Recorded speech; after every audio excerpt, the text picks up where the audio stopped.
I don't have to do a game. Oh. We get time. This game recap. Oh, I'm sorry. Was that out loud?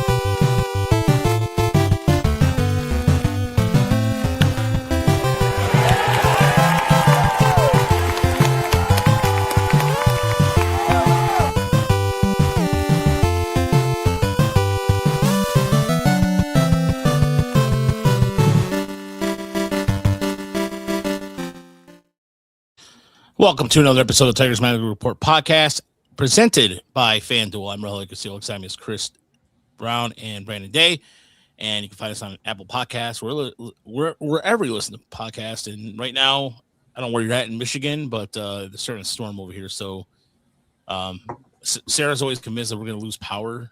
Like every time there's a storm, it's like a power storm. It's going to lose. Something's going to happen. But it's been a weird year for weather so far. That's for sure. I feel like a Hurricane Alley over here or something like that. What's going on here? Every time it starts to get nice out, it's like 30-mile-per-hour winds and storms too, and then back to cold. Oh well, Michigan. Yeah. I was gonna say, how's it about you, Chris? I opened up the pool on Sunday because I saw it was going to be, between the 50s and 70s for like the next week, and not planning on getting in the pool anytime soon, but get it open, get it ready, get it clean. And so summer's close. Yeah, I mean, not really that close, but it's close enough to open. And it was. I was out there vacuuming tonight, and then suddenly it was a downpour. So, yeah. But by the way, it was funny. We got a comment last week on Twitter. Stop with the non sequiturs and tighten up. So no. We're the non sequitur podcast. That's probably not going to happen, but okay. Yeah, I was gonna say, Tom Masway is the king of the non sequiturs. So switched over for the Michigan Storm Chasers. Thanks for joining us. Yeah.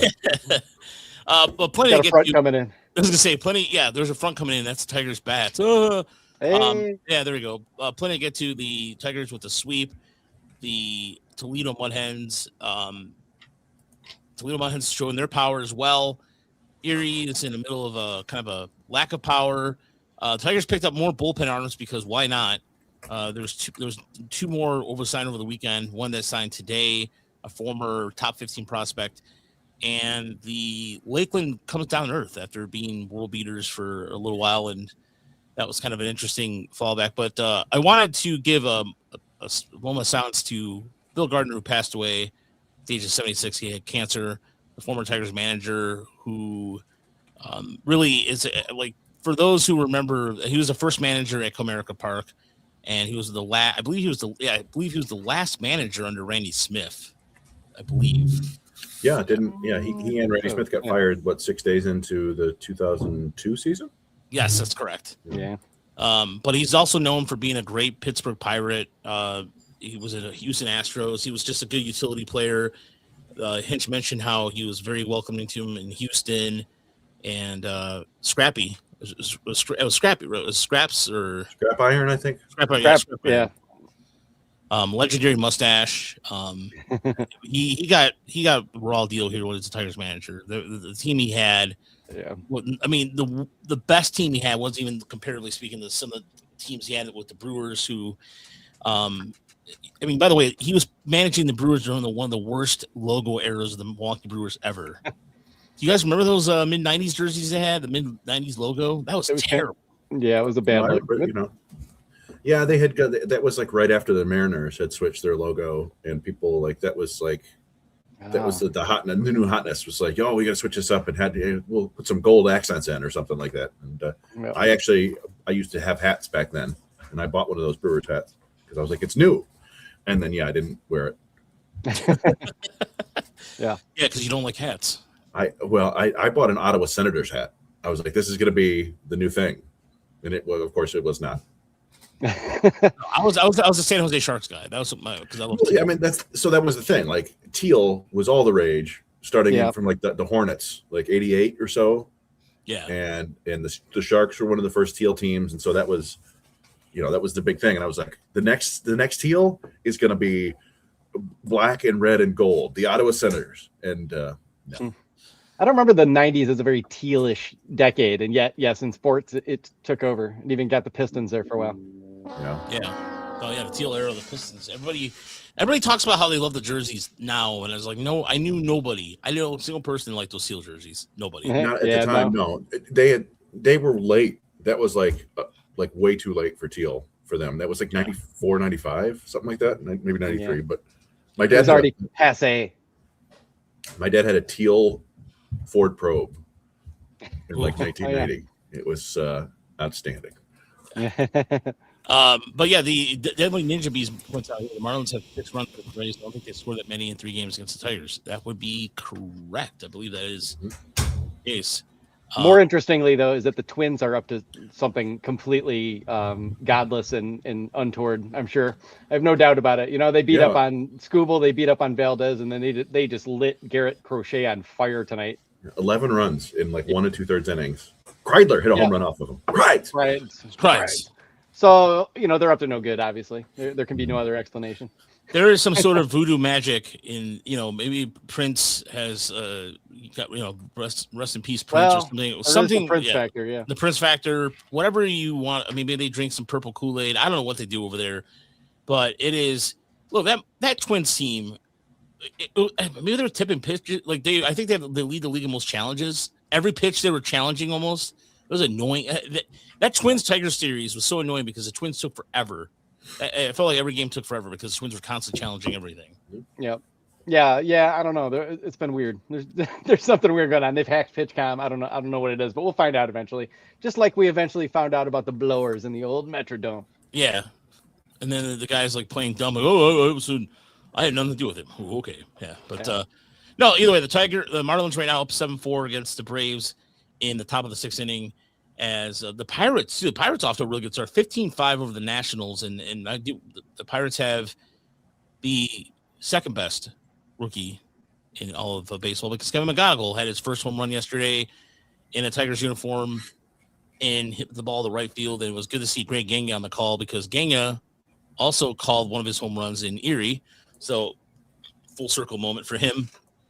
But the Tigers just got out and were able to hit the ball and they continue to do what they did beginning of last year. And there's all this freaking out. Like all of a sudden the people that were stating the stats from since July, blah, blah, blah, blah. The Tigers have been 15 games under 500 and all that came to a stop over the weekend. Yeah. It was quietly. And the Marlins are now no slouch either. The Marlins are a pretty good team. They have some young talent. And, I don't know, he hit a home run off a award winner. Yep. Yeah. Yep. Sandy. Yeah, a fastball. He serves him a fastball, and he launched it. And no, but it was a good weekend overall. But Brandon, I'll start with you. What were your impressions of the weekend with the Marlins series? Just the Tigers kind of got back to just being the Tigers. If things hadn't gone so badly down the stretch last year, I don't think the freak out would have been quite as acute as maybe it was for some people. I'm sure most people were pretty calm, whatever. But we basically had a week and a half where Kerry Carpenter, Riley Green, and Spencer Torkelson did nothing. And the funny thing about that is that everyone else was doing great. Javier Baez is tearing it up. Kevin McGonigal's the best young hitter in baseball. Colt Keith can't not hit right now. Dylan Dingler absolutely mashing and raking. And it was the middle of the order bat. Actually, Gleyber Torres has been very good too. So a lot of things were going right, but not those 3 things. And if you look at the Tigers start, it's getting your 2 top starters aren't going to get blown up that often when you have Skubal and Valdez, but that happened last week. We had Kenley blow a game, we had the bullpen blow a game, and next thing they found themselves 4-9 and managed to dig themselves out of it. And I think there was a lot to like. The starting pitching was good. But more than anything, Riley Green got it going and everybody else is still hitting. We're still kind of waiting on Torkelson. Kerry Carpenter's been kind of a mess. Of that group, he's the one that always kind of concerns me the most just because he's, 29 now and has battled a lot of injuries the last few years with the back and the hamstrings. Always seems like something he just never seems quite 100% right. But he managed to golf a homer out yesterday as well. So, they just kind of got right, and it's a good time to get right because obviously the Royals are coming to town, and we've basically been playing the National League for the first 2 weeks of the season, and now kind of things will start a little more in earnest with teams that they're more familiar with. And we all saw the stats coming into the series that the Tigers had more 370-foot outs, 370 plus foot outs than anybody in baseball. Some balls just didn't fly out. They hit them off the batter's eye in Arizona. We had McGonigal get robbed of one. There was just a bunch of that, and there's not that much you can do about that. It's not necessarily all cold weather related either, because some of this happened in Arizona and San Diego, but it was just kind of a fluky situation. And as long as you think Riley Green, Kerry Carpenter, and Spencer Torkelson will basically average out to the same production that they gave you last year, this is a significantly better offense, So I feel good about that. Jack Flaherty still looks a bit of a mess to me. I still have questions about the bullpen. Kyle Finnegan doesn't look real good so far. Will Vest's velocity is down. There's things to be concerned about, I think, in the bullpen in particular. But other than that, they look like the Tigers again, and they should be just fine. What about you, Chris? They just played complimentary baseball. The offense woke up, but also the starting pitching was great. Montero, Mize, and Skubal all got the wins. The bullpen performed. We saw a 3+ inning save from Drew Anderson that really helped save the bullpen. They just all played well. In that first game, the offense was still a little.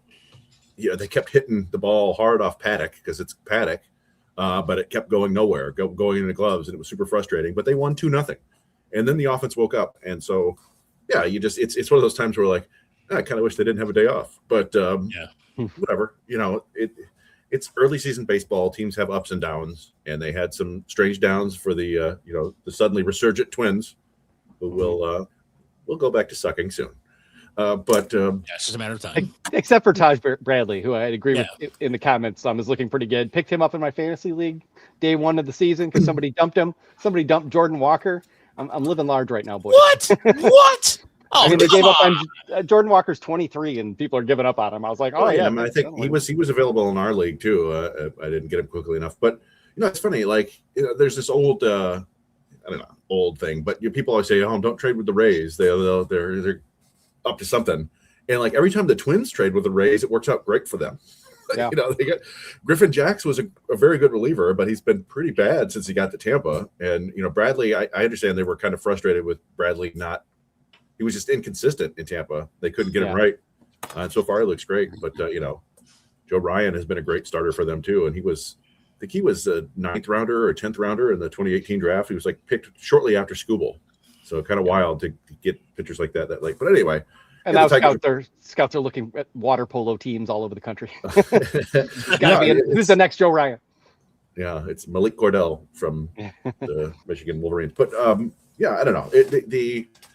It was just nice to see some wins and see the offense clicking. Like Brandon said, it's basically everybody's performing to a certain extent except for Torque, and even Torque is just walking a ton. So you'll take that. He's not striking out 700 times. It's just not hitting home runs. So. Yeah. Do you guys think there's a little bit of ABS brain going on, maybe with Riley and with Torque, where the game within a game is starting to they're paying almost too much attention to it and forgetting to just hit the damn ball? I think so. I mean, then again, Riley Green's reached on every single safely. He's walking. And even the one homer aside, look, he's also making good contact too. The bat, everybody was kind of worried about him not having the one home run. He's getting on base. I don't know what else you guys want. To me, yes, is that a home run swing. You like to, but his strikeouts are down by 10%. And what else? He's doing what he's supposed to do. And so, real quick, before speaking of the Rays, Yurnel Quartet, maybe I'm butchering that name correctly, who was the Rays, the top 15 Rays prospect, was picked up by the Tigers today. He has been optioned to the FCL to make room on the 40-man roster. Parker Meadows has been transferred to 60-day IL list. Poor Parker, man. Broken arm, concussion, 5 stitches on his face, and Riley Green doesn't have a scratch on him. Yeah, I mean the luck factor for the Meadows boys is just absolutely bleak. I mean it just looked really bad from the start, because as soon as I rewatched it one time, you could see, basically like the back of Riley's head hit Parker in the jaw, and I think knocked him out right there. So he was totally defenseless, and he went to the ground, crushed his head, crushed his arm. And yeah, I mean, I think we all knew this was probably going to be, a 60-day type situation. I was kind of like, at least he's out through May. And at this point, yeah, I mean, it's probably going to take longer than that. So, I don't know what else to, I don't know else to say about that, except that it sucks. But, he was off to a fairly solid start. And as soon as he, looked like he was getting his feet under him, something like this happens. But once the Perez has been swinging a good bat, Javi Baez looks very comfortable playing center field. Javi Baez looks like very spry, like even more than last year. I can't help wondering if the fact that he got the hip procedure done last year, this offseason, he was maybe healthy for the first time in like 3 or 4 years where he could actually like really grind it. And, he's looking quick, and, he's not even like necessarily fast, but Javi Baez has the most like natural reaction to the baseball of any center fielder you'll see out there. He just breaks on the ball immediately. Just great reads, and so they should be fine. And I know a lot of people thought that meant Max Clark would get called right up, but I think we all know the Tigers want to see some things and try to get him as much experience against upper level lefties as they can. And we'd like to see him start turning and pulling some balls out of the park and those things. They just want him to get some reps. I don't know if Parker's injury might change their overall timetable for him, but for now, I think they're fine. It's not ideal, but they're fine. Yeah, there could be a lot of things as far as what Max Clark needs to be doing. The little things, he's doing all the little things. But yeah, you want to see a little more progress on in the ball pulse or more. I mean, he's been hitting the ball pull side pretty well. It's just a matter of getting the ball out of the park and getting that lift. But that's something he's always working on. But no, it's what I found interesting too about the series is they still haven't played quote unquote clean baseball. There's still a little bit of defensive miscues here and there. And that's where something Deadly Ninja B said right here that also he actually thank you for reminding me about this. Is that Matt Verling looks like he's kind of like lounging at the ball when he's hitting it. Like he doesn't look comfortable out there right now. And that's where I've kind of concerned because in spring he looked great, but it just seems like since he's got up here, he looks a little rusty. Yeah, I think it's got to be tough when you're not playing very often.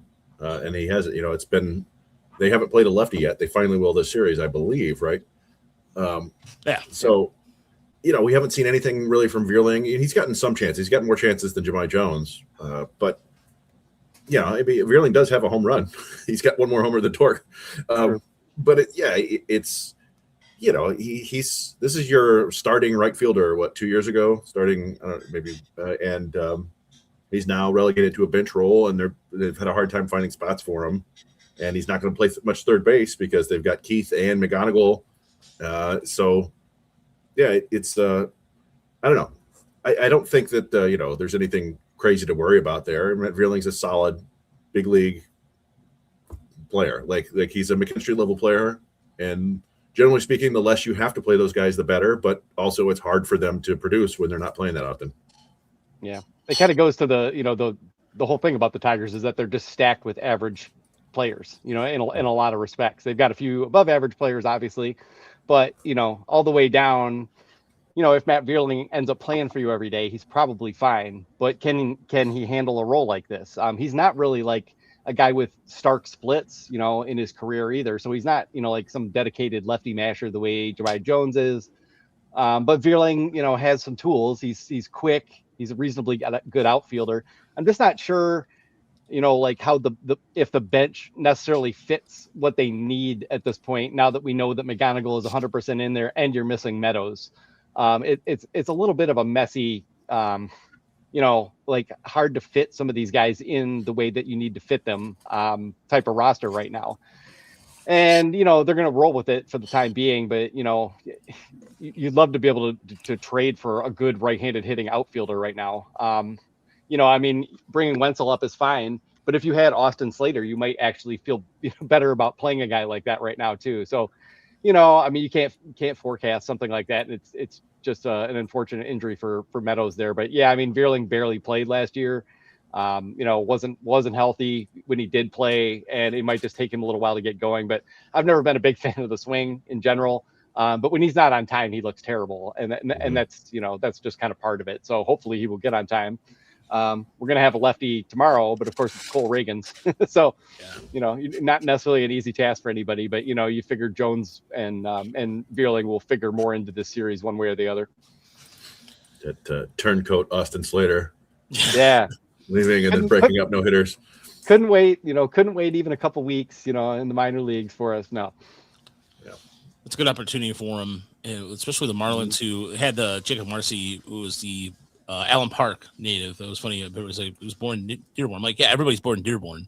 So that's where the hospital is. But it's a product of product of Allen Park High School. So it was kind of, for me, Allen Park was a rival, well, sort of a rivalry of us. We were the Catholic school version, and there was the public school. But nevertheless, it was good to see the big crowds on hand too. I went to the game on Saturday, and it was over 30,000 on hand for that. So good crowds to see. And the jersey, they had the hockey jerseys. They had a line like almost a mile long for those Tigers hockey jerseys. The giveaways. Wow. Yeah, it was pretty intense. People were trying to get as many of those as possible, but that's good because you think they might not want to mention hockey right now. Yeah. The Wings will miss the postseason for the 10th consecutive season. But no, Stop It says, I'm surprised the Tigers did not try to find or trade for a big right-handed bat before the season. I think they probably were looking around, but the market didn't seem to dictate anything that would. Yeah, I mean, they kind of put themselves behind the 8 ball right away by giving Glaber the qualifying offer. And Glaber's been fine, but it's the same thing. The same reason they signed Verlander, to a degree, is just they're right up against the luxury tax. They finally spent a bunch of money, and there was only so many options, for them. And without me referring to a certain Mr. Bregman again, I don't know if what they were looking for was really available, and they probably thought they kind of had it with Jones. And of course, Jones has had 10 plate appearances, so we can't really say anything about that. But that's the trick of a guy who has such a specific role, is that by the time there's a big enough sample size of Jahmai Jones' plate appearances to decide whether mathematically he's doing well or not, they're going to have to decide before then, because that might take like half a year. Yeah, I mean, they could have. I don't know. I haven't looked back. We were looking at it at the time over the offseason to see who were the bats they could get. But there were some big free agent right-handed bats. But you mentioned it's Bregman, who we're pretty sure just didn't want to come here, and it's Bichette, who is not necessarily a great fit as a right-handed shortstop who's probably a second baseman and swings at everything. Yeah, not ideal. And it's Pete Alonso, who's a right-handed hitting first baseman.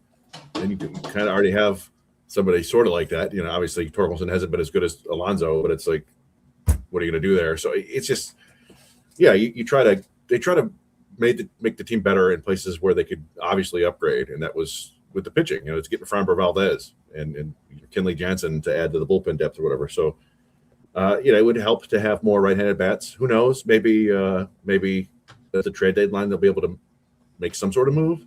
Maybe the Astros will keep on losing, and they'll be able to get somebody from them. But I don't really care as long as you get good bats, right? Like, are we upset that Kevin McGonigal's facing lefties? No, he's fine. So just get a good bat. And we haven't faced basically any left-handers, so the lack of a right-handed bat has been not a factor, really at all. You can argue with a couple pinch hit appearances, but for the most part, it hasn't really come up. I mean, there's Harrison Bader out there. There were guys that maybe you could have gotten, but is that better than Matt Vierling? Randall Grichuk?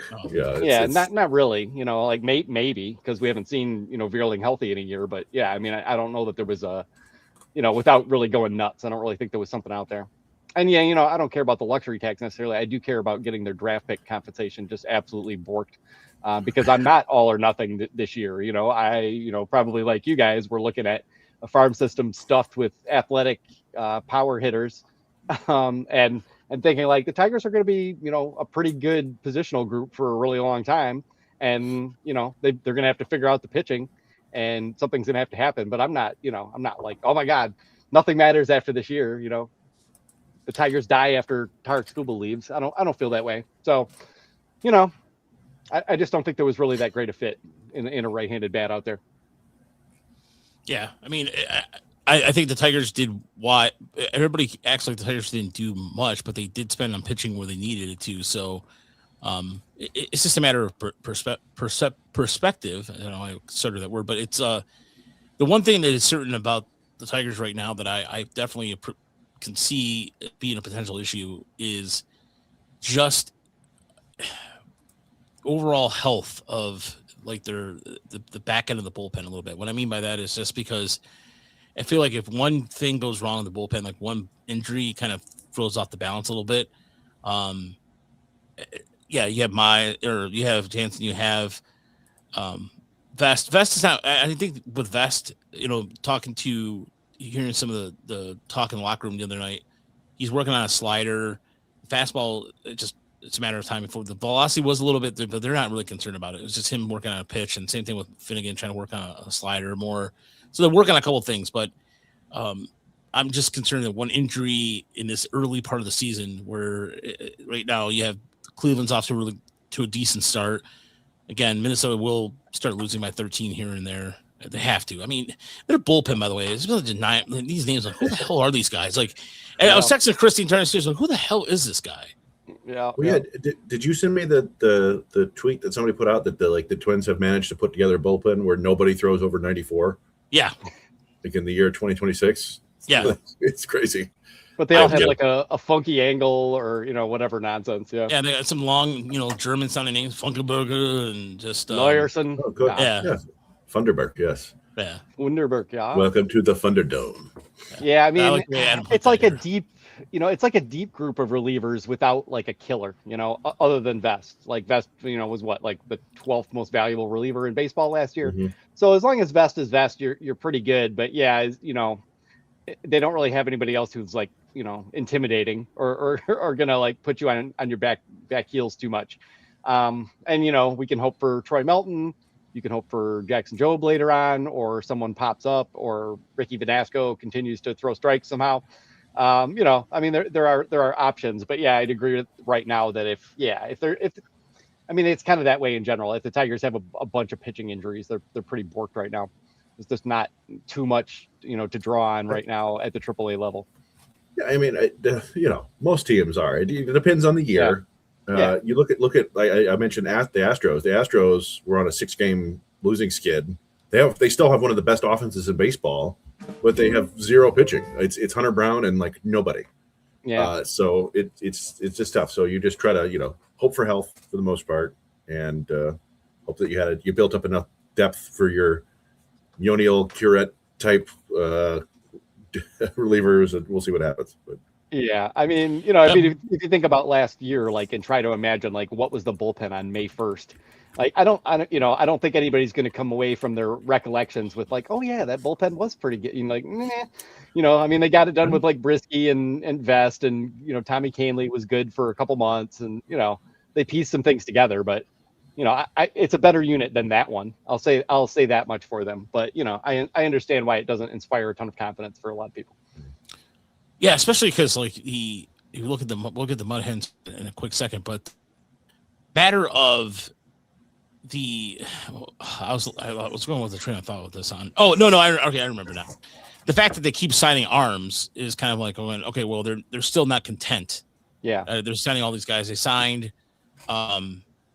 Who's the other guy they signed Dodgers over the weekend? Yeah. The big dude who's got 7 feet of extension. He's a big guy. Yeah. Handley, Hoadley. Oh, Grant Holman. Holman. Yeah, Grant Holman. That's it. Yeah. So they're stashing him away in Lakeland, and then, like I mentioned earlier, Yaniel Quartet, who was throwing 96, 97 at one point in Tampa. Yeah, it's just a matter of just what they're going to do with like guys like Ricky Velasco, who's off to a really good start. We'll get to him here in a second, but especially like you talk about get back to the like no team right now is kind of no, that's I remember what it was now. Houston this weekend lost 3. Like they lost 2 more starters this weekend, back-to-back days. It was unbelievable. I saw a tweet about it. Their pitcher, I think on Saturday, or it was yesterday and Saturday, they lost 2. Their back-to-back days, they lost starters. I believe it was something like that. Yeah. Yeah. It's been bad. Meanwhile, like Jordan is back to being Jordan, and they have nothing after Hunter Brown. So yeah, it's a weird situation for them. Yeah, for sure. And meanwhile, we lost a Hall of Fame, 3-time Cy Young award-winning pitcher, and Kiter Montero stepped up and has been absolutely dealing so far. And I dug into it because I was all like, all right, what's going on? Is Kiter really changed? And no. No, he's just locating. He's just locating, and he seems like he's more mature now and better able to course correct and not get rattled in an outing. And I think that maybe that's all he needed. He did mention to me Saturday. I asked him if he's trying to throw his changeup more, and he says he feels more confident with his changeup now. Oh, that's good. Yeah, because that's a good pitch for him, and he hasn't been using the knuckle curve. It's pretty much been 4-seam, sinker, slider, changeup, and that's pretty much been it so far. Yeah, he says he got a lot of swings and misses with the changeup too, I believe, in his last start. So yeah, he said he's trying to use that more often, because it was Saturday when I was asked him if that was something he was trying to set up with his fastball and feeling confident with it. So that's a really good sign. And look, the fact that Hinch told everybody that he was going to rely on him quite a bit and able to go back it up. He had a quote about doing that, winning that game for Parker, and he meant it because they were teammates. They've been teammates for a while, and so that was really cool to see. Yes, Cam Smith, Mitchell. Look, if you listen to the podcast long enough, Chris knows about this. I've been a Cam Smith stan since before the draft. I love Cam Smith, and the fact he's thriving very well is just. Yeah, Raj, he said, I don't want Bryce Rayner. I don't like Bryce Rayner. Give me Cam Smith. Facts. No, it was. We didn't think Rayner was going to be available. So when we were, I remember my draft that was, I had Rayner, Tibbs, James Tibbs, and Cam Smith as my top three. And Smith obviously made the big leagues immediately and he was fine last year, but that's amazing for a guy who's just basically right out of college, and he's off to an awesome start right now. And there was some discussion about maybe even having him play center field. This is the third baseman who's been playing right field or whatever. So really impressive start to him. I was, Tibbs looked rough. He got traded twice, and then all of a sudden this year he's hitting 360 with 8 home runs in 15 games for the Dodgers AAA club because they need more outfielders. So yeah. I was pretty much Rayner or Gillen, and it looks like you probably couldn't have really made a mistake with the two of them. So yeah, Gillen is looking good too. So yeah, I mean that just looking back, that draft looks pretty spectacular overall. At least the top 15, 20 or so. So tough to go wrong unless you went wrong, like a couple of teams did. So the Weber report here with Toledo is in terms of just what the Tigers have been able to, Mudhens been able to do. I cannot talk tonight, folks. Sorry. Ben Malgeri, like we talked about yesterday, we did a bonus pod. So on the Patreon side for our paid folks, we're doing this like Brown and Castillo twice a month, extra content as a way of thank you for being subscribers. We've subscribers quite a bit. Ben Malgeri is off to a really good start. He hit the ball well. The strikeouts, Chris, you mentioned this yesterday. His strikeout cut down his strikeouts significantly, and he's still continuing to see the ball well in Toledo. Yeah, I mean, I think it was like 30% 2 years ago in Erie, and then he got it down to 18% last year and kept it like that when he went up to Toledo, and it's still like 20%. And so, he's maintained a good walk rate with that, and he's always had, solid to above average tools across the board. He hits the ball hard. He's above average runner, good defender at all three outfield positions, good arm. Nothing crazy, but if he hits, he looks like a fourth outfielder at least, right? And that he's looking great so far. Like I think we mentioned it. He hit a solo home run. He started off the rally. Toledo, you see, I put it at the very bottom there. They had a near no-hitter in the first game of the week, lost it with 1 out in the ninth, I believe, and they finished the week with a walk-off grand slam. That was a 7-run ninth inning that started with Malgeri hitting a home run. And he had a 109-mile-an-hour single earlier in the game off a 99-mile-an-hour fastball. So he can hit the ball very hard. And, a lot to like there. He's one of those guys we sort of mentioned Trey Cruz's name last year. He's 26. Mm-hmm. It's a little bit older, but sometimes guys prove it. And he spent parts of 3 years in Erie, and we're kind of like, I don't know. And he was Rule 5 eligible last year. But if you come up to AAA and perform the way he's performed the last couple of weeks, he's a guy that you can add, I think, to the 40-man roster after the season, or you trade him or whatever. But, making himself a potential prospect for sure.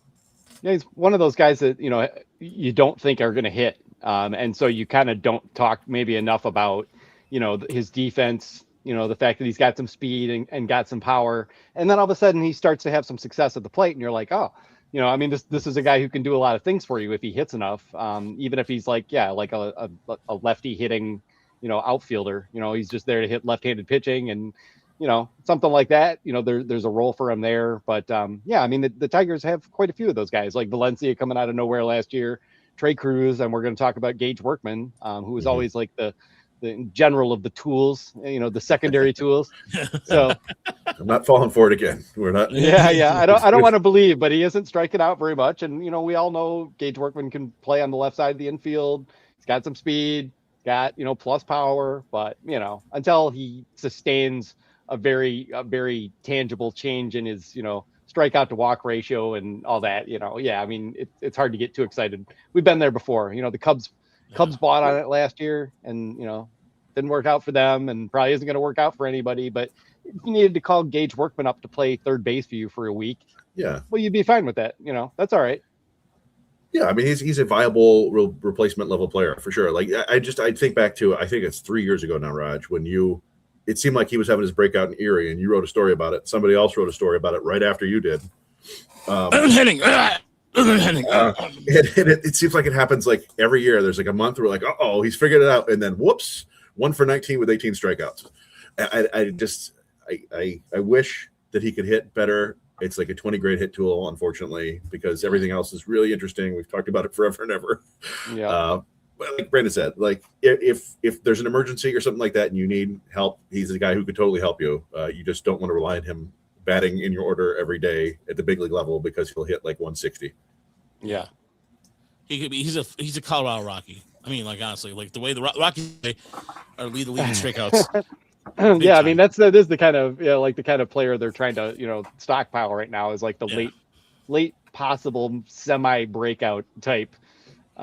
But yeah, I mean Workman was interesting for a long time, and we all knew like there were some battles about his swing and whether or not he should switch hit. And once he kind of seemed to like give in and start being more coachable, I was certainly interested and curious. It just hasn't really come to pass for him. So. Yeah, as far as the other question goes from Ty here, is Madden stuff back to the mid-high 90s. It's sitting at 92, 93 right now currently. Yeah. So it's still the velocity's not back yet. He had a pretty decent his outings have not been bad considering what he just has with the cutter, and he's been throwing. I mean, he always throws a cutter, but it hasn't been blowing guys away with the fastball. So he does have a really deep pitch mix, and so I don't know. It's kind of interesting to see him like sort of have to figure it out without the four seam. But I mean, obviously he needs to get that back, but. After a year of shoulder trouble, it's not terribly surprising, but it also doesn't give you much conviction that it's necessarily going to get back to, sitting 95, 96 as a starter. It's kind of been a while since we saw that, really. Yeah. And then Sawyer Gibson-Long I thought he had a really good outing because his slider was on point. He was throwing a slider like that was the most command I've seen him in a while, because even when he got up to Detroit, I think they rushed him. In his rehab starts, he always looked off, but that was the most Gibson-Long in quite a time. When he's got his slider going, we saw that way back in the day against that start against the Angels or whatever. It's like hitters cannot lay off of it and they can't hit it. And he's got a pretty good changeup. The fastball is what it is. It's not particularly special. He's got some sink that he can add, but if he gets the slider going, then that's great. And who knows? Maybe at this point, I mean, we talk about a bunch with Montero and Madden. Like, it's nice to have depth of starters in case you need them. But at some point, you wonder if they will just bite the bullet finally and make him into a full-time reliever where he can maybe just go out there and let it eat for one inning and the velocity is a little bit higher. Maybe the slider gets a little sharper. I don't know. But, again, he's serving the organization best right now, but being sort of getting stretched out a little bit more. Yeah, and you want to see if he can kind of get back. I mean, it's not that long since he's been back from Tommy John, and obviously the velocity hasn't really come back. But, I mean, that was a pretty brief window where he was sort of 94, occasionally 95. And it was a glorious window. And for a second there, it was like, oh, we might have a pretty good 4 or 5 starter here. And, I mean, he's kind of back to depth mode right now, but, he's just working his way back in. So let's give him some time. How many times do we see like, hey, look at this fantastic, interesting velocity increase, and he's injured. Like, yeah.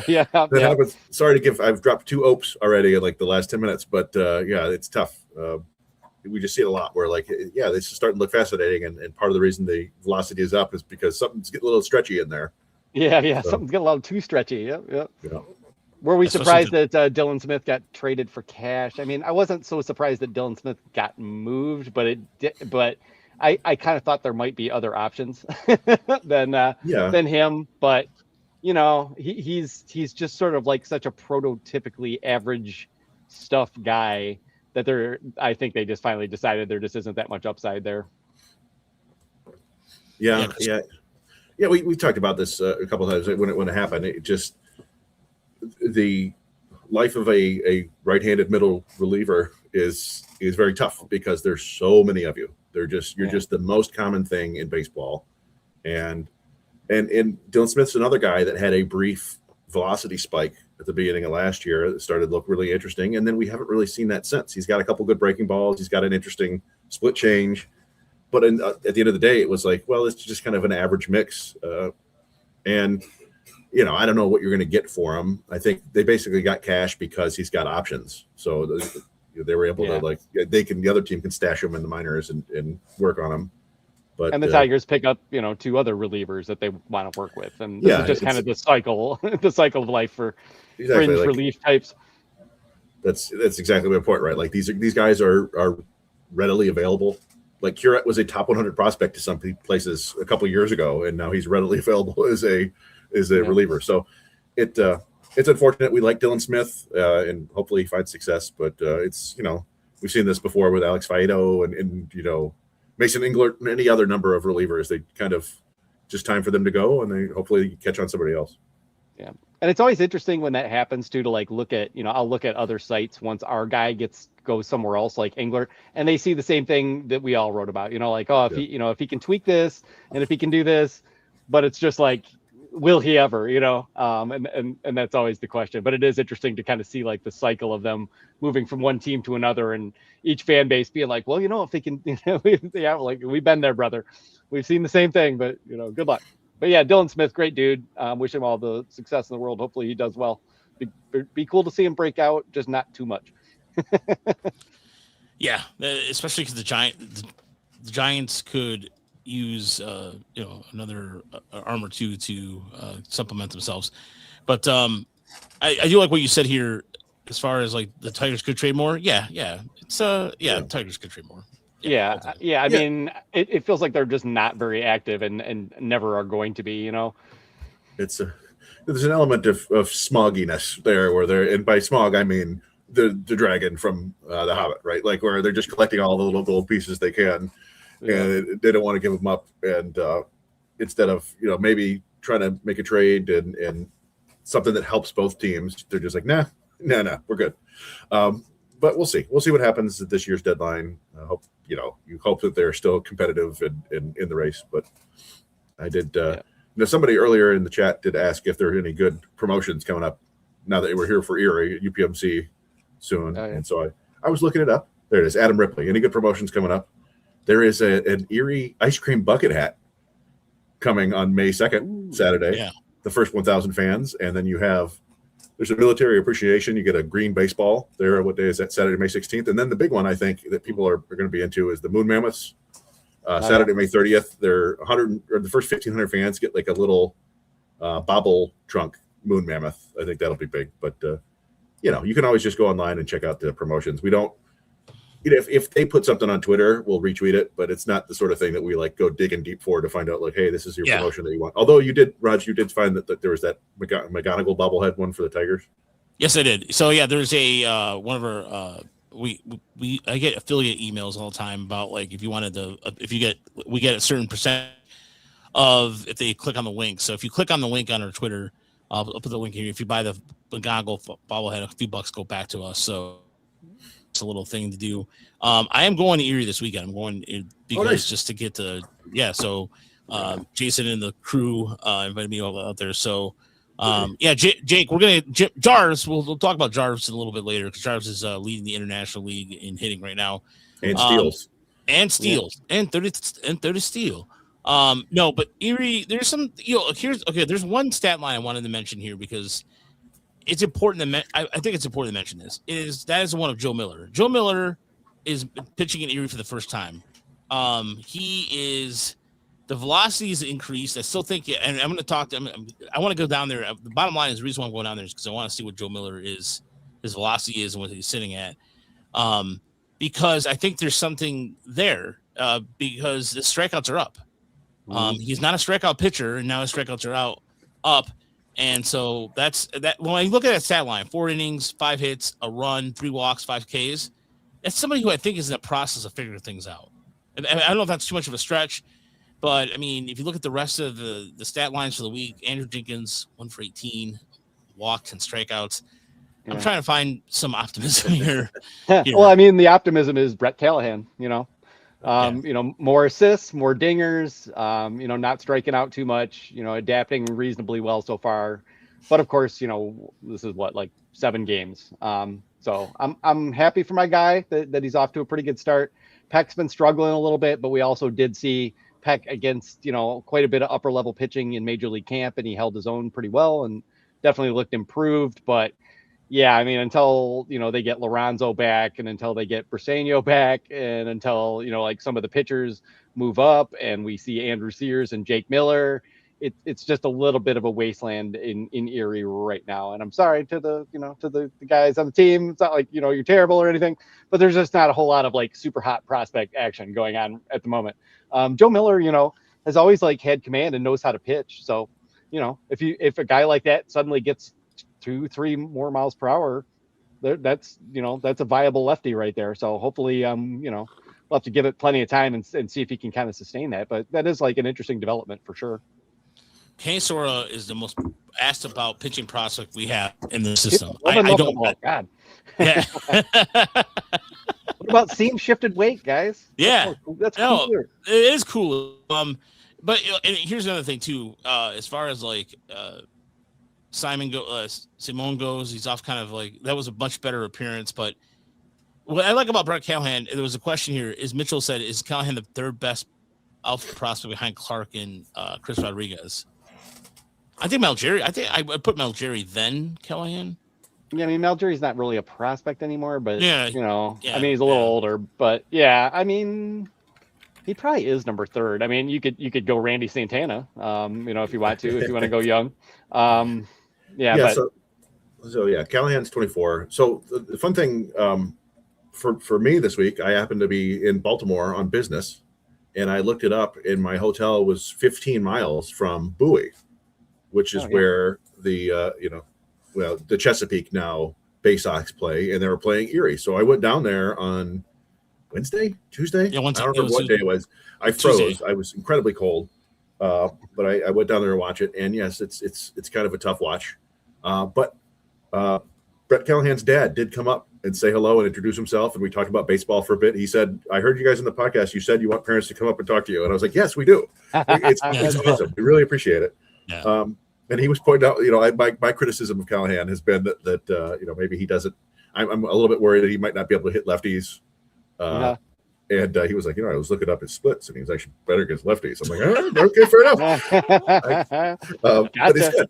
It's good. And Callahan, like we talked about before, I think we were comparing him to Carpenter a little bit the other day. The As a hitter, yeah. But he's got better secondary tools than Carpenter, which is kind of wild to say. Now Carpenter, projecting anybody to hit 20+ home runs in the big leagues is tough, right? And you got to be able to hit. You got to be able to do it consistently. And so we don't know if Callahan can do that, but the secondary tools are there. And if he keeps hitting, he'll get a chance to get up to Toledo probably this year because, they don't have a lot of outfield depth. And he's a guy who could play center. He could play right. He's got it's a 70-grade arm. It's a legit cannon. Both of his outfield assists this week were great on the fly throws. And he's stealing. He's running up a storm. And kind of the whole team is running right now because they don't. Yeah, they have a little bit. Yeah, it's a little bit of what they need to do. But yeah, so Yeah, I mean, I'm excited about Brett Callahan. We have him on our top 30. I think he's 31 or whatever. I think we technically have Chris Rodriguez and Jackson Strong higher, but Strong's off to kind of a slow start. So, and this is kind of the most fun time of the year for us when we're considering rankings is like this first 6 to 8 weeks when you get a look at guys who have changed over the offseason, and some guys just they get off to slow starts, you get off to hot starts, and we move them up. And I think, obviously if Callahan keeps this up, we'll move them up. So I've always been more of the Callahan guy just because, he just sort of has it built in to pull the ball in the air. Like that's his approach. And, that's kind of how Kerry Carpenter got where he is. It's not that their swing is the same, but like you say, if he hit that well, but with speed and better defense and a huge arm, you've got a legit player there. And I think the thing about Callahan is that all those secondary tools give him a really long leash. Like even if, it doesn't work out with the Tigers and they don't end up using him, he's going to get picked up places because, he's got, borderline plus power to go with all that defensive ability and speed. So, yeah, super interesting player. I think for me, he's just a little bit of a free swinger and just needs to kind of pick better pitches to hit. And if he keeps doing damage, he's going to have to, because they're going to start dumping tons of breaking balls and off speed in on him. And, then we'll see what we see. But there's always that, this guy is kind of breaking out and people get excited. And then it's like, okay, but now all the teams know this guy is breaking out and they're going to counter that. And, can you adapt back? Those are the games. And that's why these things take a long time and why we probably sound like we're dithering a lot, oh, maybe this, and possibly this. It's just because it takes time to prove it out, because other teams are going to test them in all those different ways before you can really get super stoked about a guy. Yeah. Steve here with the question: is there a possibility the Tigers did? And then we're going to get back to the swing of things. The Tigers did Skubal solid by lowballing their arbitrary offer, making it likely he won't get his upper number. I don't think they did it on purpose, but yeah, I think that's a pretty fair assessment of what happened. I think if the Tigers had offered 23 or 24 million, they probably would have won. But going 5 million less than that, I think that put the arbiter in a position where it was like, well, look, the over under is here. He's definitely got to be over. So I don't know. Yeah. I don't think they played that real well. I'll definitely agree. Yeah, I don't think, the insinuation is that they did that on purpose so that Skubal would get a bunch of money. I don't think that was the case. I think they could have just given Skubal a bunch of money if they wanted to. I think it was very much a proxy war between the union and the owners, and the Major League Baseball strongly suggested the number that the Tigers should put out there.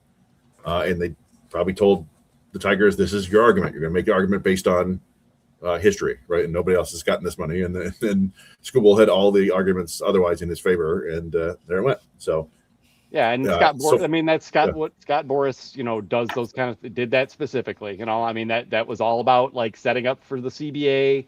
It's about more than just the Tigers versus Skubal. That and you probably shouldn't fight with Scott Boras.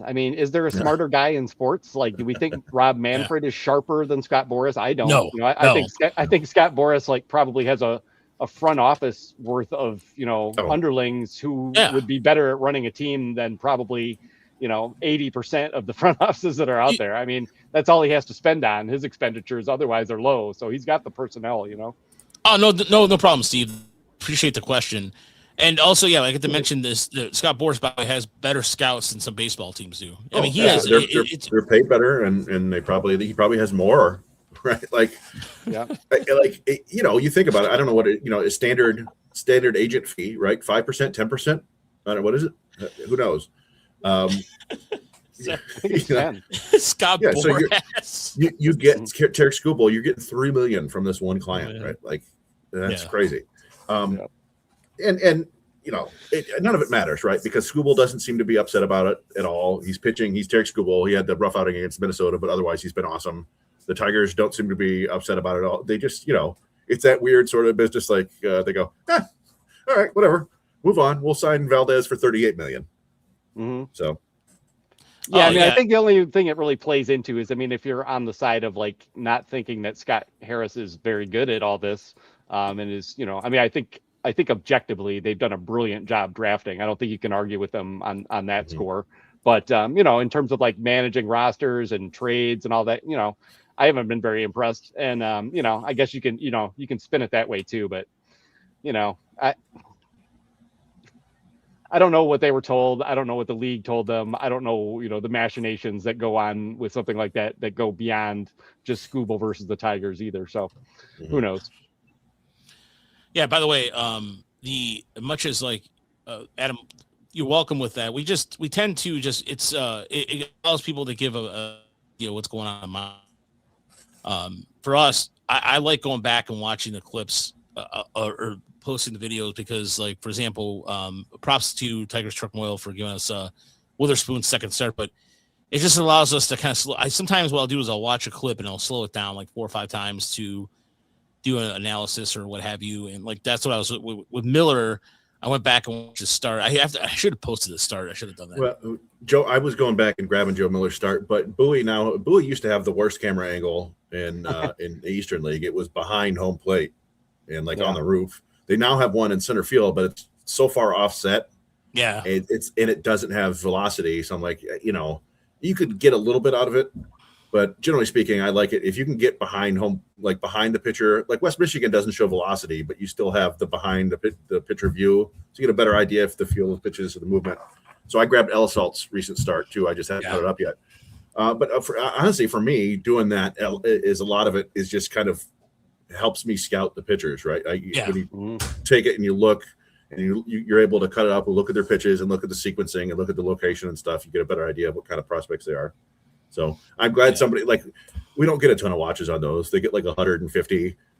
I watch all of them, of course. Yeah. I appreciate it. I'm one of your biggest patrons, no doubt. Well, and then the shorts that we do, you do one of just showing the guy getting strikes. It's like, all right, here you go. He's getting lots of strikes, and those do much better. I think just because they get caught in like the wash of the algorithm that's showing the clips. But it's a lot of I don't know. It's nobody would ever do it. Yeah, no one would ever do it. But remember how I used to ask you guys like there should be like more low lights. Like that would be a lot more valuable if you see like where a guy's struggling, but nobody wants to do that. Nobody wants to watch it. We've done that. We do that occasionally. Like I did Ty Madden's first AAA start when he gave up like 7 runs. It was like just so you can see it. But yeah, we don't. There are a lot of these players, a lot of family watching, and you don't want to like be mean or whatever. But it does help to see when guys like what they need to work on. So yeah, no, especially He's a never nude. Going between you guys and Lance Brodzowski videos, Yeah, no, it helps overall just getting a gauge on things. Period. So for me, I definitely love, especially with the amount of stuff that's going on in West Michigan and Lakeland, where Chris, like I said, it's like. Both him and I will go, okay, who are we getting tonight? And then we just kind of switch off on assignments like, all right, man, I got you tonight. Well, this year we try to, if you're going to rank the 4 teams, it's like the most exciting to watch. It's Lakeland is pretty close, number 1, just because of the number of players to watch. And then it's Toledo because you get Clark and you got Valencia and you got Cruz, you get some other guys. And then it's like, I don't know, depends on who's pitching. Yeah. Erie does have, Callahan and Peck and Joe Miller. In West Michigan has Elisalt and Strong and some other guys we'd like to see, but there's slim pickings I think generally from those 2 teams. So we try to take one of each. Like I'll take one Toledo, you get one Lakeland, and then we'll pick in the middle. But by the way, go ahead, Brandon. Oh, I was just gonna say, and something I do, and I don't know if you guys do this, but I like to watch a guy closely like a couple times and then not watch him. And watch for like a couple weeks and then come back. Because, I think if you can lock in so much that you're like, you get caught in the minutia. And sometimes it really does help to just like, just see, see if a guy keeps it going or see if he turns it around and then come back to it. It's like giving yourself perspective. So sometimes that helps as well. I tend to also, I'll focus. Like I remember going down so deep on Matt Manning, to where I was like, I knew what Matt Manning's shoelaces looked like, and which side the knot was tied from. No, and that's it. But then I'll go like I said, I'll look at a picture for a minute, and then I'll just literally go, all right, I'm gonna go just position player, and I'll slow down a swing or something like that over and over again. Yeah, it's like watch closely, and then sometimes just glance and wait and see if something stands out, and grabs you. One thing I like to do, the Tigers are still relatively strict about innings and pitches right now. Early in April, they forever had, if you go over 30 pitches in one inning, that's your last inning. And there's a hard stop at 35 pitches, even if you're in the middle of an at bat, they pull you if you're at 35 pitches. And they, very few guys have gone more than 4 innings. We saw Joe Miller went into the 5th. They've let some guys do that. So I do like to try to get these early starts when they're doing 3-4 innings. And then I like to wait for a little bit until they get to go 5 or 6. And then generally after that, I tend to lean toward putting their good outings up. But I also like to put whenever anybody jumps the level, right? I want to get that first start just to see how it looks against new competition. So that's how it goes. And there are going to be a lot of them this year because there's a lot of fun pitching there in Lakeland. Yep. Yeah. And well, someone asked earlier, like, what do the Tigers look for in scouting pitching? Let's just save that till we get to Lakeland, and then we can talk about it. Yeah. The one I think with Jake, as far as what they do with the arms, college arms in West Michigan, one at a time, it really depends on what happens in Erie. I think Erie is once Erie gets healthy, it might be hard for that lateral movement from West Michigan to move up. Really depends on and Kelvin Salcedo is coming back relatively soon. They've got some other guys.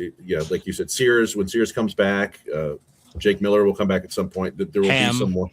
Ham, yeah. So they're part of that is part of what makes Erie kind of tough to watch right now is all those guys are injured. So, yeah, but yeah, these things will work themselves out, right? Like they'll figure out a way to get all these guys the innings they need, and they'll move them up if they have to. I think it's fair to say though that if Malachi is throwing strikes, he should probably move up to West Michigan. Like there's not much for him to do. I kind of figure like he and Jacobs, they're just sort of waiting until the weather improves a little bit. And then, Kelvis will be in Lakeland and maybe Owen Hall or someone will make an appearance, and push some of those guys up. So it probably won't be too long for those guys, those two at least. Yeah, and also the FCL is right around the corner too, so probably FCL. We'll see what they have arm wise down there, and then that could also play a factor into it as well. Yeah, like Carlos Rodriguez has already gotten added to Lakeland. So yeah, I mean if guys are showing out in extended spring camp and stuff like that, then maybe somebody will move faster and we'll get a little pop up from someone.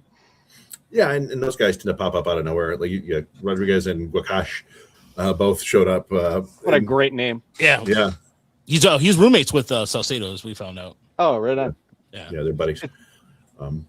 So yeah, I mean, we didn't talk about West Michigan, but not a whole lot happened. And I do. Still throwing harder, and that's about it. Yeah, and he actually, his outing was not bad. He ran into he got 2 outs in the 3rd, and he gave up a bloop single, got 2 outs in the 3rd, and then gave up like 4 straight hits, and like the first 2 were very seeing eye hits, and the next 2 were hit hard. That was it. It was 5 singles. They scored 3 runs, and then he was really pitch efficient. Other than that, so again, he could have gone 5 or even 6 if it were the middle of the season, and it would have looked better. But they're capping it at 4 innings right now. Like I said, I recorded that one. I'll cut it up and put it up tonight. All right. So Lakeland, they were world beaters, and then the last 2 games all of a sudden just disappeared. They scored. They gave up 14 runs yesterday. What it was? Yeah. They were an unstoppable killing machine in those first 4 games, just decimating, walking 18 times a game, and then something the switch flipped and they lost. I think 8-4 and then 14-0. They got 1 hit on Sunday. It was like, oh man, but that Daytona team has a couple very interesting young arms. That Cologne kid, I was looking it up. He was like an 11th rounder. A couple years ago. So, but he was sitting upper 90s and 21 swings and misses. What it was, Chris? 21 Yeah, swings I think so. Yeah. The only hit he gave up was a 477-foot home run by Bryce Rader, which is like, if you're going to give up a hit, go ahead. But yeah, and they've got a couple other good arms. So, but yeah, fun week to watch. Unfortunately, a couple of the starters had rough outings. That's part of what happened on Saturday and Sunday, right? But that's going to happen with your younger guys. Ali Tanner is the youngest pitcher on the staff. He's still 19, and Caleb Lees is, he's a new pitcher. This is his first. That was his second pro appearance, so it's going to happen. Yeah. Well, so in terms of what they look for in arms, guys, with Lakeland, where does it start the process there?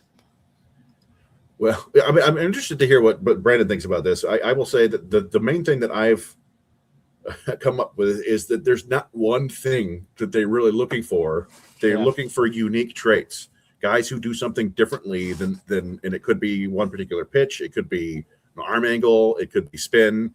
The one thing that they do seem to really like to target is extension, but not everybody they've gone after does have good extension. So it's I don't know. I don't really couldn't tell you. Whereas I could tell you exactly what they're looking for in hitters. I can't tell you what they're looking for in pitchers now.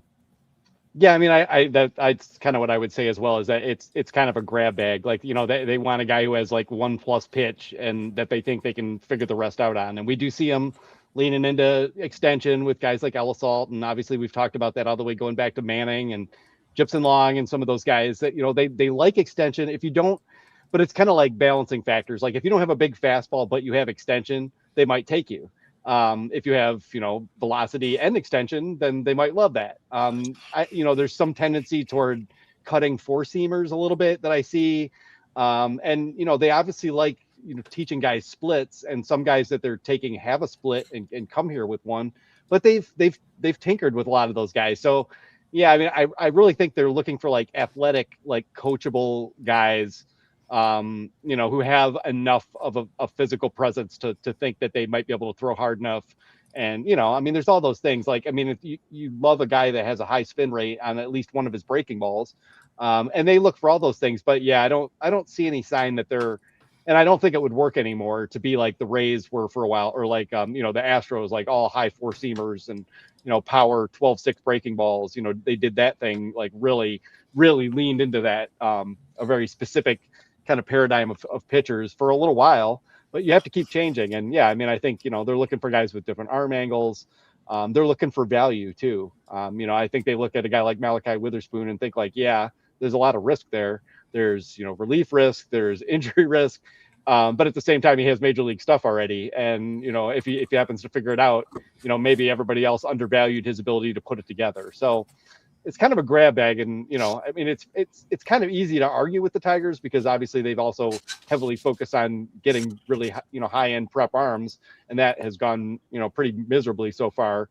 And that's kind of like the one standout thing in their drafts that we've all talked about a lot the last 3 years. But, when it comes time to find like, scrappy little college pitchers who have, decent strike throwing ability and tuning them up a little bit, they've had success with that. They had success with Ham. Jake Miller is that type of dude. Troy Melton was like, not real well regarded, although he was starting to be when they drafted him. And they've had more success, with those college arms. And that's, part of the reason why we like some of the JUCO guys. At least they've had like a little bit more seasoning. Whereas, I mean, if you wanted to ask me what they're looking for in the draft, it's like dudes who will get broken immediately for 2 years. that seems to be what they're looking for, Yeah. But they've also had a lot of that success, in those small college ranks with position players, and that we'll talk about that too, I'm sure. But they're just taking center fielders and shortstops who can hit, and a bunch of them are improving their bat speed. And I would love to know what the Tigers are doing to train bat speed right now, because they seem to be having a lot of success from Colt Keith all the way down. Little Zach McDonald all of a sudden pumping at 114 on us and stuff. I did not see that coming. I knew he had some 108s last year, but yeah, that was impressive. I think one thing they look with these college arms is really the ability to, it sounds as cliche as it sounds, just it almost look, and this happened, I think, with Lays, is post-surgery guys. Like they looked at a lot of guys. I mean, obviously I know a lot of these arms they're in the like process of recovering from something. For example, Skubal was off. I mean, remember he was coming back from an injury.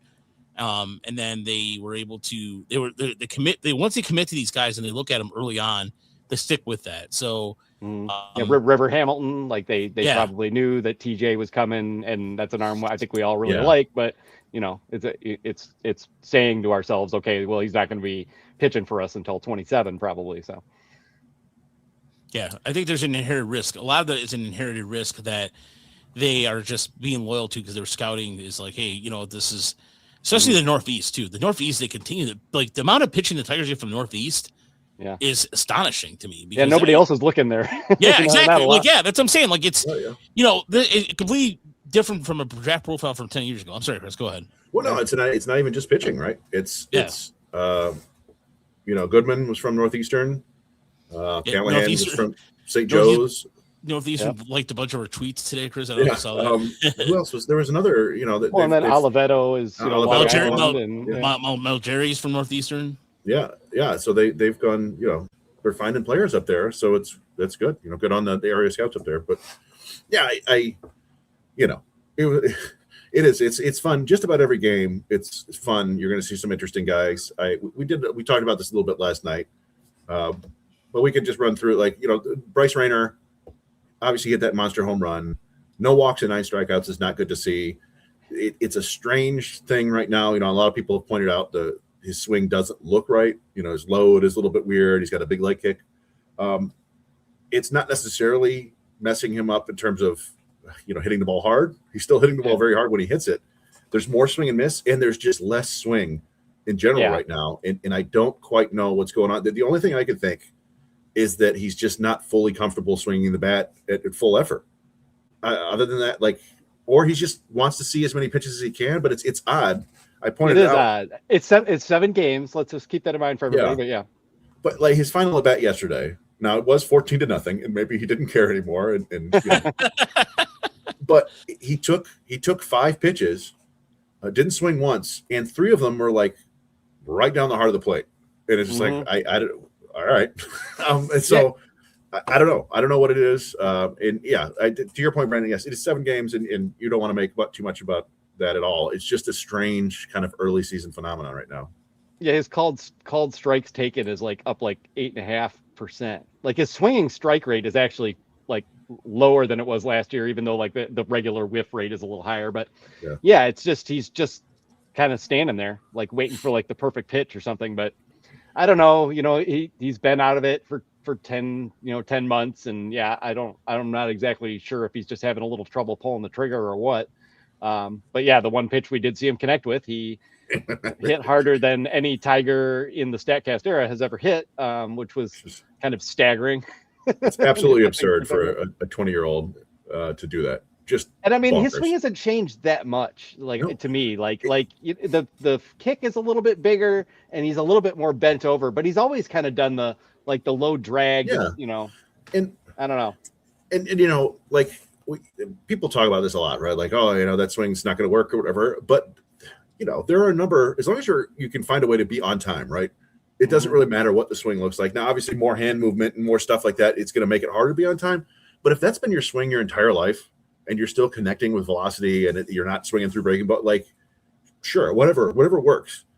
People are skeptical that it's going to work, and he's in low A, so maybe it won't work against higher level, breaking balls. But he really isn't struggling to hit velocity. The pitch he hit was 97 miles an hour, right? And that was what we saw last year. Great fastball hitter, still trying to adapt to seeing more junk.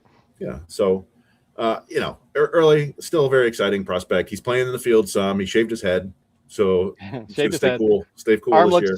Arm looks good. I haven't really seen him have to absolutely air one out, but it still looks like easy 70. Just relaxed 70 across the diamond. So he's probably got the whole thing back or pretty close. Yeah, I've noticed a couple throws. Yeah, and it's exactly it's not like he hasn't had to rear back and fire a missile. Yeah. But you can tell it's easy velo in there still. It's just he just flicks his wrist and it's like a clothesline. So yeah, still super exciting, still fast, still hits the ball hard, still playing shortstop, all good. Just figure out the swing stuff at some point. The rest of the offense, Rucker had a down week. Zach McDonald kind of a down week. Oddly enough, though, I mean they scored so many runs this week, partially from walking a ton, like we said, and they have a lot of guys who. Juan Hernandez is this kind of he's just the 14th man on the roster. And he's 19, 20 years old, one of the younger players in the team. And you go up there and he's got a really advanced approach for a kid who hasn't played much baseball. It's well, this is interesting. But again, he's the 12th guy you'd mentioned on this team. So, and there's a good, like I said, you were high on Goodman, and he still shows a lot of another possibility of another infielder would give the Tigers a four backup infielder vibe to you. Yeah, utility man. Yeah, he plays second, he plays short, he plays third. He's got he looks good on defense. He's another guy who's very patient at the plate, and just kind of waiting for him to sting the ball a bit more. But yeah, the offense is fun. But we're here to talk about the pitching because the pitching is the most fun. And we got to see Ben Jacobs' second start, which was electric. And with him, it's, the fastball is dirty. It's 94, 96 with a ton of ride. And he's got a really nasty changeup too that he should probably throw a little bit more.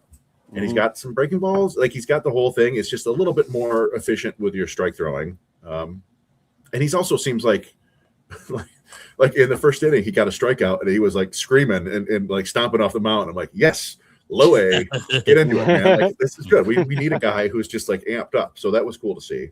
Yeah, some little Andrew Sears vibe. Yeah, and then we talk about like Witherspoon, like you said, Brandon. Like, if this is upper 90s, four seamer, sinker, like 3 different breaking balls, like the cutter, slider. He'll occasionally drop in a curve. Doesn't seem to have, again, second start, still no changeups, no splitters, whatever. Maybe that'll come. Maybe it won't. You don't necessarily have to have one, but I think it would help. But like if he's throwing strikes, he's way too good for low A. And then we got. I think that was the first look I've had at Grinsell. Who I want. What did I call him? The Grinch. Yeah. And that's a really fun look. It's.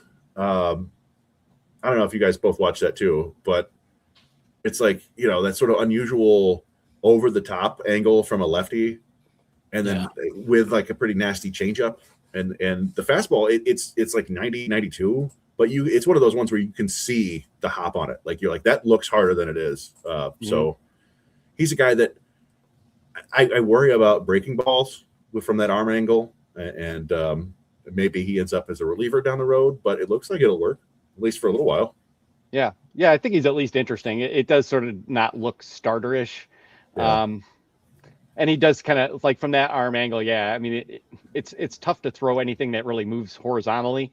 And he might need something like that because, but who knows? Maybe he gains more velocity. I mean, he's just starting out.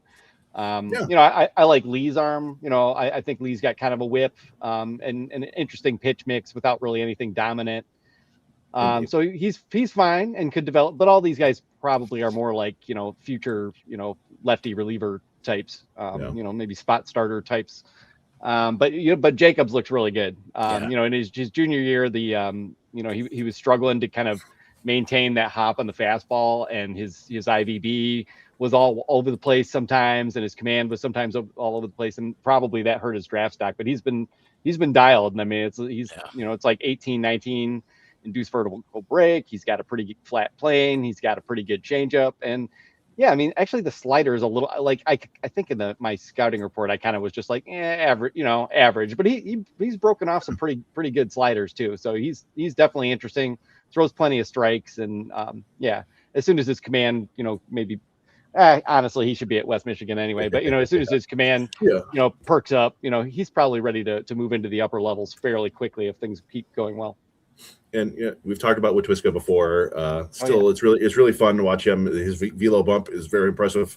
He was sitting 93.5. Now he's up to 95.5, touch 98. And he's a little bit like Jacobs in that it's a lot of fastballs. It's kind of scattered command. He's got what they're calling a sinker. It's 90 miles an hour. I think it's a changeup. It looks like a changeup. It acts like a changeup. And then he got swings and misses with that and the fastball and the breaking balls, which I thought looked better in the backfields. He didn't get any whiffs on them, but I think that's a work in progress. But this guy, I don't think he may have just turned 21. Yeah. And is is a two-way player and a JUCO, and so this is a really impressive arm and a guy that keep an eye on. It's going to be an arrow up, I think, for him as long as he can stay healthy. Says just learning how to pitch, but the arm is really nice. And then. We talked about this a fair amount last night, Raj, but I do want to bring it up because this was the big surprise to me was Charlie Christensen. Oh, yeah. I don't know if you got to see his start, Brandon. No, I didn't. I saw the numbers, but that was it. I don't want to make too much of this. Like I said the same thing last night, but this is a 15th round pick who's sitting 93, 95 with a sinker, 7 feet of extension, a low arm slot. He's throwing 2 different breaking balls. He's got a cutter and like a sweeper. And he's gotten a viable changeup from this low arm slot. I don't know how. And it's 75% strikes in his first pro outing. He's just pounding the strike zone. 5 strikeouts, 7 balls on the ground. That's it. Perfect. Interesting. It's fun. And the pitch. There's the sweeper. And the pitch. Another sweeper, and you'll see he'll throw a cutter at like 89. Ooh. This four-seamer there with a little ride. Yeah, he hurt the up. It's always We never have a guy like that. Ooh, Look at that. Like pitch right almost a side yeah, armor. did Yeah. you see that pitch, Brandon? Yeah, that was filth. Yeah.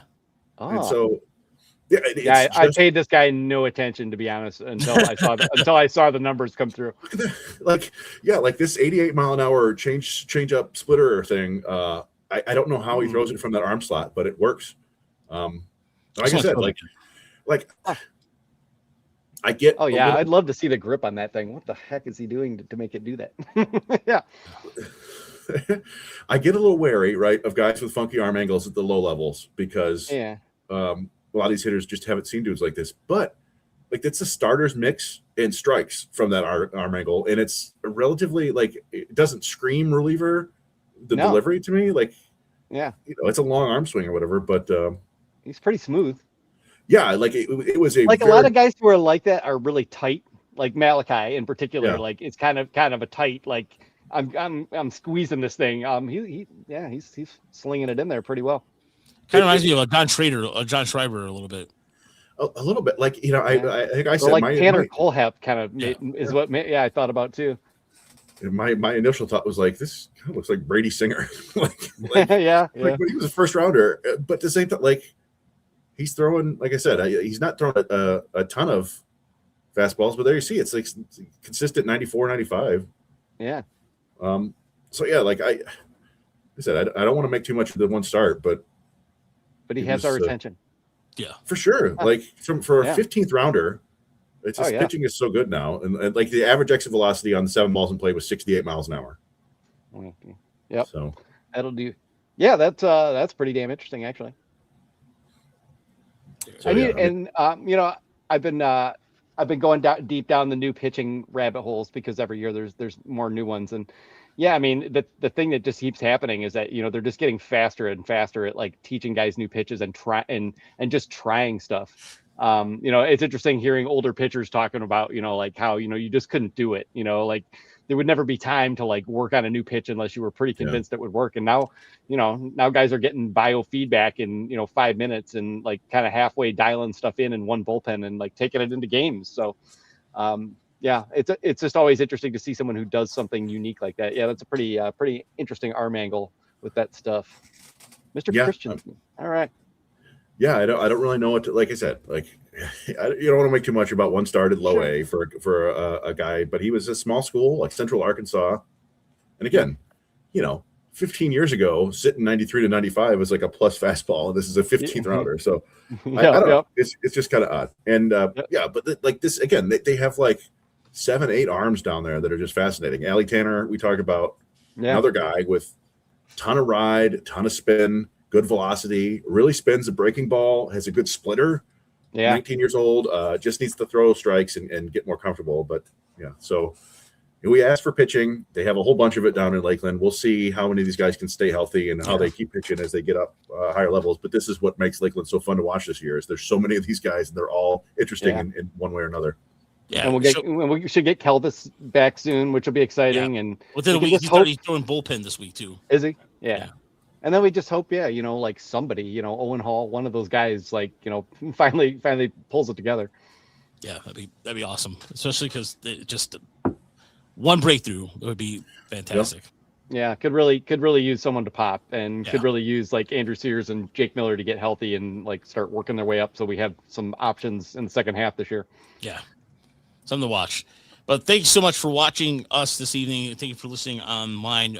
As far as like real quick, the FanDuel odds of the Rookie of the Year kind of thing. I was looking into World Series odds and those things, and so as part of technically because we're sponsored, and it was just Kevin McGonigal's odds are still he's taking over as far as odds go. He's by FWAR. He's the highest ranked rookie ranked. It's 0.9 FWAR. Slightly higher than DeLauder and Sal Stewart, but they're going to get dinged for playing first base and corner outfield, respectively, right? So McGonigal, as long as he plays average-ish, shortstop, third base, it keeps hitting, and nothing he's done so far is fluky in the slightest. Yeah. Right. Like this is the guy we knew he was. Pitchers will keep looking for ways to attack him and they'll find some success. But you could try to throw him nothing but breaking balls and changeups, but he'll eventually adjust to that. And you think like, okay, well, I've got him fooled now. I'm going to throw him a fastball. No, doesn't matter.